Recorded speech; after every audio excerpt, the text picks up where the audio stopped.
Maintenant, l'invité de la matinale. Donald Trump fait la guerre avec des tarifs douaniers. En quoi cette offensive fait-elle partie d'une politique étrangère? Je pose maintenant la question à Frédéric Ancel. Bonjour Frédéric Ancel. Bonjour. Merci d'être avec nous ce matin. Vous êtes docteur en géopolitique, vous enseignez à Sciences Po à Paris et vous venez de publier « La guerre mondiale n'aura pas lieu, les raisons géopolitiques d'espérer » chez Odile Jacob. Frédéric Ancel, Donald Trump, une fois de plus, fait ce qu'il a annoncé, des droits de douane remontés. Quelle lecture géopolitique faites-vous de cette décision qui déstabilise toutes les nations qui font du commerce avec les États-Unis? Alors, faut-il en faire une lecture géopolitique ou voir un Trump qui, effectivement, vous l'avez très bien dit et rappelé, fait exactement tout ce qu'il a dit, tout ce qu'il a voulu faire, et notamment en suivant le nord de sa boussole, le principal nord de sa boussole, c'est-à-dire le mercantilisme absolu. Il n'y a pas chez lui d'alliés, il n'y a pas d'ennemis, il n'y a pas de partenaire, il n'y a pas d'adversaire. Combien me rapporte telle initiative ou telle alliance avec tel État, combien cela me coûte? Je pense que on aurait tort d'aller chercher une couche philosophique, si vous voulez, ou même d'ailleurs géopolitique, en deçà de ça. Maintenant, qu'il y ait des conséquences géopolitiques, ça sans aucun doute, il s'en fiche totalement. Je pense très sincèrement que d'abord il n'a plus de surmoi et surtout il dispose pour au moins 2 ans, jusqu'au mi-terme, de l'intégralité des instruments de politique intérieure et extérieure. Alors pourquoi s'en priver?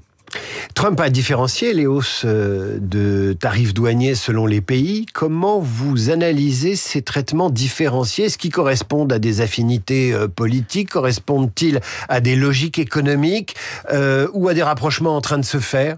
Alors encore une fois, pour moi, la logique est strictement économique. Regardez à quel point il ne tense pas l'Arabie Saoudite, le Japon, la Corée du Sud. Alors, ils sont victimes de surtaxation aussi, mais finalement, moins que ce qu'on pouvait attendre par rapport à des pays, notamment du Sud, extrêmement pauvres, dont ils se fichent complètement et qui ne sauraient pas où placer sur une carte. Regardez à quel point ils tensent en permanence les Européens, jusqu'au mépris, jusqu'à la véritable vulgarité, alors qu'on est officiellement encore ses alliés, et qu'on partage en principe, je dis bien en principe, avec les États-Unis, l'essentiel de nos valeurs. Et regardez à quel point des États qui donc sont, à ses yeux, solvables, d'une part.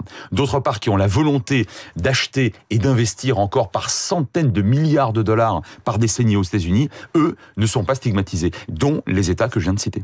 Il y a un discours auquel on n'est pas habitué de la part d'un président des États-Unis, c'est le discours victimaire, des espèces de gémissements comme quoi l'Europe aurait trop profité des États-Unis, que les États-Unis auraient été la victime économique de l'Europe. Comment vous interprétez cette façon de faire? Usage interne. Ça, je suis absolument convaincu que là, il s'adresse à l'électeur américain qui a été majoritaire, et pour cause, ces derniers mois en sa faveur. Et il faut lui démontrer, puisqu'il n'y a pas derrière réellement de théorie économique et même pas géopolitique structurée, il faut lui démontrer qu'il le défend, que c'est le bouclier, en quelque sorte, du petit blanc de l'Alabama, pour faire extrêmement court. Est-ce que notre continent, notre vieux continent, paye au prix fort les dommages collatéraux de la guerre commerciale entre les États-Unis et la Chine, ou là encore se dissocier?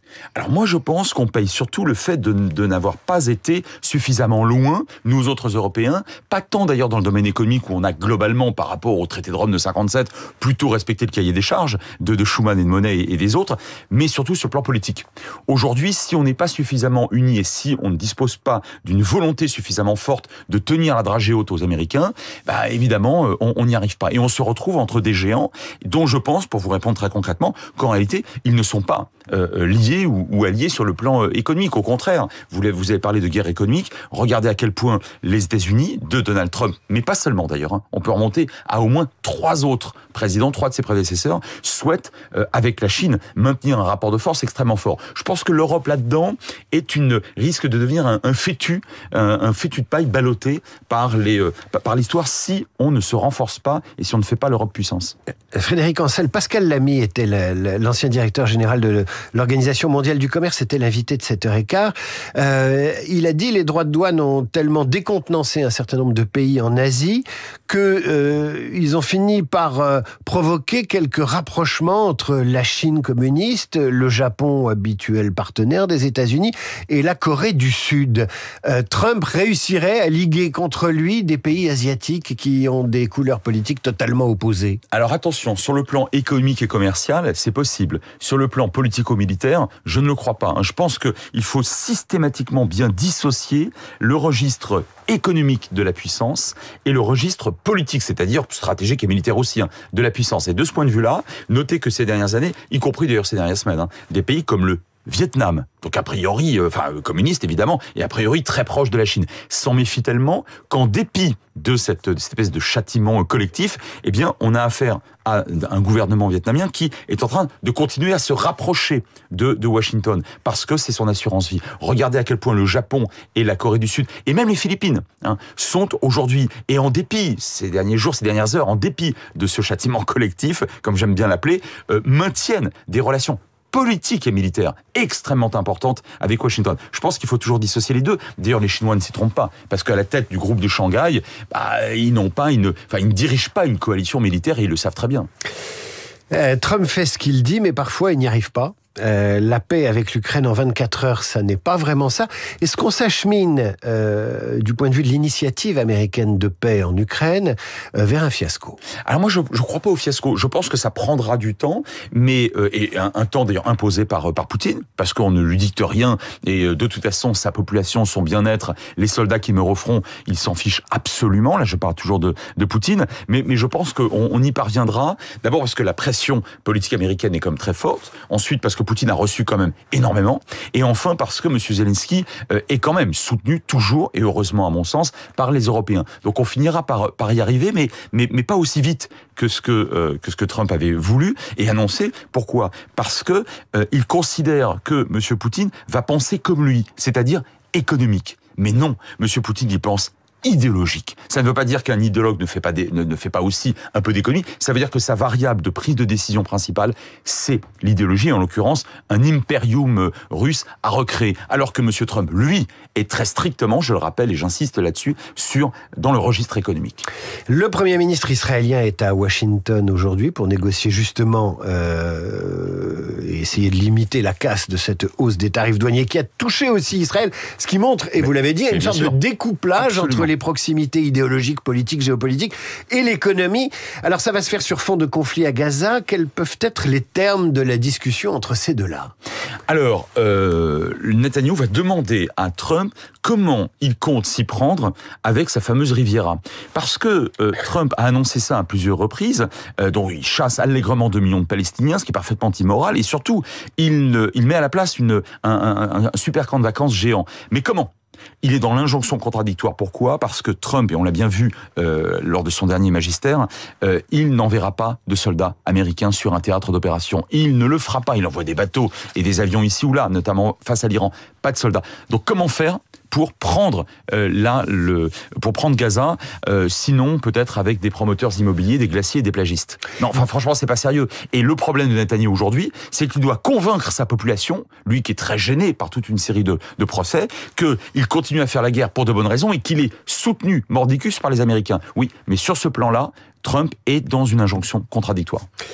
Gaza, il en sera question aussi avec Emmanuel Macron, en marge de son voyage en Égypte. Il participe à un petit sommet avec le président égyptien et le roi de Jordanie. Est-ce que ça peut peser sur le conflit à Gaza ? Alors moi, je pense qu'en tout cas, ça peut peser un petit peu face à Trump, justement, parce que vous avez cité les deux pays qui ont été pointés du doigt par Trump, qui d'ailleurs reçoivent beaucoup des États-Unis depuis plusieurs décennies, ça c'est incontestable, mais qui sont en principe les réceptacles, entre guillemets, de ces centaines de milliers de Palestiniens, sauf qu'ils n'en veulent pas. C'est le moins qu'on puisse dire. D'ailleurs, ils n'en ont jamais voulu réellement. Et donc, la Jordanie et l'Égypte, aujourd'hui, attendent d'autres puissances occidentales un véritable soutien. Alors, ils l'ont notamment pour la Jordanie du Royaume-Uni, depuis sa création en 1946. Mais pour l'Égypte, c'est quand même très très gênant de n'avoir que les États-Unis exigeant l'ouverture de la frontière comme alliés. Et la France, de ce point de vue-là, on aurait tort de ricaner parce que elle vend beaucoup, et notamment des armements stratégiques, à l'Égypte,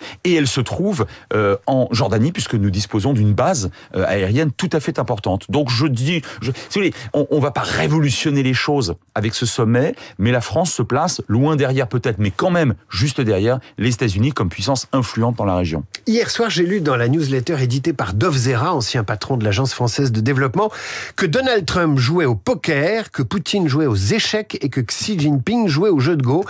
À quoi peut aujourd'hui jouer l'Europe qui, jusqu'à aujourd'hui, s'était blottie sous l'aile de l'aigle américain? Moi, je pense qu'il faut absolument jouer la puissance.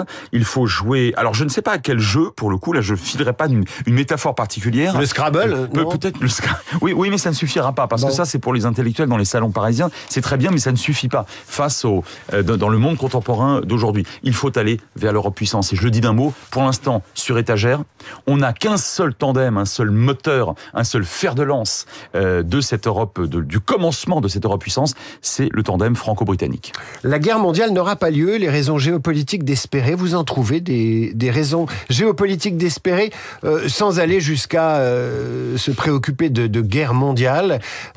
Qu'est-ce qui fait que la recomposition en cours ne court pas à la catastrophe? D'abord parce que je ne crois absolument pas à ce fameux choc des civilisations. On n'a pas le temps de le développer, mais enfin je le développe beaucoup dans cet ouvrage. Ensuite parce qu'une bonne partie des opinions publiques des États-Unis à la Russie et à l'Ukraine, en passant par le Proche-Orient, la Turquie, l'Inde, ne souhaitent pas faire la guerre. Et ça se retrouve dans des manifestations, sur les réseaux sociaux. Ça se retrouve dans des enquêtes d'opinion, dans des enquêtes sociologiques. Ça, c'est quand même très intéressant et c'est relativement récent. D'ailleurs, certains États sont obligés de recourir à des mercenaires. Je pense notamment à la Russie ou à la Turquie. Ensuite, parce que le syndrome de l'été 14 n'existe pas. Je veux dire par là que on n'a pas affaire aujourd'hui sur la planète à un ensemble à un entrelac d'alliances militaires qui pourrait faire s'effondrer l'intégralité de cette architecture. En fait, à part l'OTAN, dont il ne vous aura pas échappé qu'elle est dans une situation difficile, il n'y a aucune autre alliance multilatérale aujourd'hui à travers la planète. Et puis il y a quelques autres raisons que vos auditeurs pourront découvrir dans cet ouvrage. Pas d'engrenage belliciste à l'horizon, c'est la thèse de Frédéric Ancel dans le livre qu'il vient de publier, La guerre mondiale n'aura pas lieu, les raisons géopolitiques d'espérer. C'est paru chez Odile Jacob. Merci Frédéric. Merci à vous. À bientôt. À suivre le rappel des titres et la revue de presse d'Hervé Gattegno. Il est 8h.